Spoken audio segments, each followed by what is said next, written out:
Ang Pangulo po, hindi po siya nagnakaw ng pera. Wala po siyang Mary Grace Piatos. Wala po yata siyang sinabi na impeachment magiging hadlang. Yung dati, sinabi niya Iyon po ang sinabi ng Pangulo. Unang tanong mula kay Tristan Nadalo, Newswatch Plus. Hi, Yusek. Good afternoon. Yusek, Palace has released its initial reaction on the alleged impeachment complaint against President Bongbong Marcos. Siguro po, has he been made aware of these moves, and how ready is he to face claims of betrayal of public trust kung umabot man po sa impeachment complaint talaga? Wala pa nga yung complaint, paano makakapag-ready ang Pangulo? Babasahin muna kung meron mang complaint. At ito yung nakita na rin natin sa balita, na di umano na may lumapit sa isang mambabatas na mga supporters ng isang politician. So, at mukhang sila ay mga miyembro ng DDS. Okay? So, sa mga supporters po ng Vice Presidente na nagnanais po na magsampa ng impeachment complaint, mas maganda po siguro bago magturo at tumingin sa iba, tulungan muna nila ang idolo nila. Una-una dahil ang usapin dito, ang impeachment complaint ay hindi ito pang media lamang. Hindi ito panakot lamang. Mas maganda po na masagot ang mga issue dahil sinasabi nila ang paglalabas di umano ng balak ng mga supporter ng mga Duterte na magsampa ng impeachment. Sinasabi ng iba, ito para makaiwas di umano ang Vice Presidente sa mga isyung paglustay at mga di umanong pagtanggap ng pondo, milyong-milyong pondo mula sa mga drug lords. So mas magandang masagot po yan. At ang Pangulo naman, handa naman po sa lahat ng pagkakataon dahil siya po ay gumagalang sa konstitusyon, gumagalang po siya sa proseso. Pero kung pag-uusapan po natin ay breach of public trust, dahil nabanggit ito tungkol sa di umanong pagpirma sa GAA. Ang Pangulo po, unang-una, hindi po siya nagnakaw ng pera. Pangalawa, siya po ang nagpapaimbestiga sa mga maaanumalyang flood control projects at maaaring naging sanhi ng korupsyon. Pangatlo, wala po siyang Mary Grace Piatos.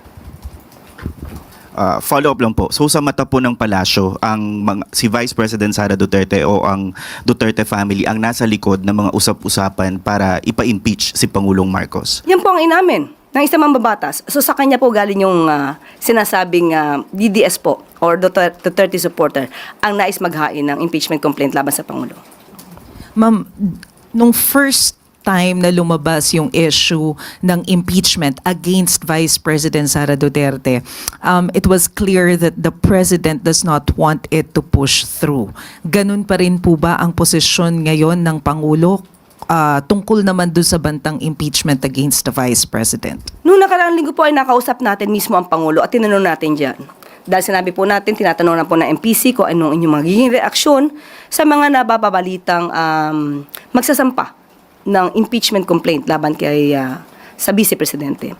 Ang tanging tugon lamang niya sa akin ay kung ano po ang pagtrato sa pag-iimbestiga sa flood control projects, mga anomalyang flood control projects. Ganon din po ang gawing pagtrato sa paggagawa or sa pag-iimbestiga patungkol dito sa impeachment complaint laban kay VP Sara. Ibig sabihin, managot ang dapat managot.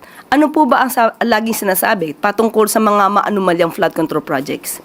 Kung may issue, kung sangkot, dapat managot. Ganon din po ang dapat na itrato natin sa impeachment complaint. Kung isasampa po ito laban sa Vice Presidente.